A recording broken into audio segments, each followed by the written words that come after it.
നമസ്കാരം, തേടൈ ന്യൂസിലേക്ക് സ്വാഗതം. ബിഗ് ബോസിൽ മത്സരിച്ചുകൊണ്ടിരിക്കുന്ന ജാസ്മിൻ ജാഫറിനെതിരെ ഗുരുതരമായ വിമർശനങ്ങളാണ് സോഷ്യൽ മീഡിയയിൽ ഉയരുന്നത്. ജാസ്മിന്റെ വിവാഹം മുടങ്ങുകയും പിന്നീട് അഫ്സൽ എന്നയാളുമായി കമ്മിറ്റഡ് ആവുകയും അതും വിവാഹം വരെ എത്തി നിൽക്കെ അഫ്സലും ജാസ്മിനുമായുള്ള വിവാഹത്തിൽ നിന്ന് പിന്മാറി. ഇപ്പോൾ ഗബ്രിയുമായിട്ടുള്ള പ്രണയ നാടകമാണ് വിമർശനങ്ങൾക്ക് കാരണമാകുന്നത്. ഗബ്രിയോടുള്ള ഇഷ്ടം പ്രണയത്തിലേക്ക് എത്താതിരിക്കാൻ ശ്രമിക്കുകയാണെന്നാണ് ജാസ്മിൻ കഴിഞ്ഞ ദിവസം പറഞ്ഞത്. പിന്നീട് ഗബ്രിയെ ഇഷ്ടമാണെന്നും പറഞ്ഞു. ഇപ്പോൾ ജാസ്മിന്റെ വിഷയത്തിൽ പ്രതികരണമായി എത്തിയിരിക്കുകയാണ് മുൻ ബിഗ് ബോസ് താരവും നടനുമായ ഷിയാസ് കരീം. ജാസ്മിൻ, അഫ്സൽ, മുന്ന ഇവരെയൊക്കെ സോഷ്യൽ മീഡിയയിലൂടെ കണ്ടു പരിചയമുണ്ട്.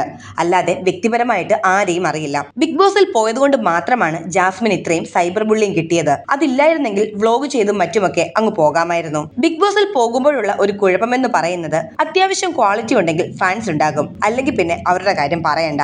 ഇപ്പോൾ തന്നെ ജാസ്മിന്റെ വൃത്തിയെ പറ്റി എന്തോരം ട്രോളാണ് വരുന്നത്. ശരിക്കും അവർ പുറത്തിറങ്ങി കഴിഞ്ഞാലുള്ള അവസ്ഥയാണ് ഞാൻ ഓർക്കുന്നത്. എന്ത് കഷ്ടമായിരിക്കും. ഇങ്ങനെയാണ് ഷിയാസ് കരീം ജാസ്മിനെ പറ്റി അഭിപ്രായപ്പെട്ടത്. ജാസ്മിനെ കുറിച്ച് മാത്രമല്ല, ബിഗ് ബോസിലെ മറ്റു താരങ്ങളെ പറ്റിയും ഷിയാസ് സംസാരിച്ചു. ജിൻഡോ ചേട്ടനെ എനിക്ക് നേരത്തെ അറിയാം. അദ്ദേഹം എന്റെ ട്രെയിനർ ആയിരുന്നു. ആള് ബേസിക്കലി പാവമാണ്.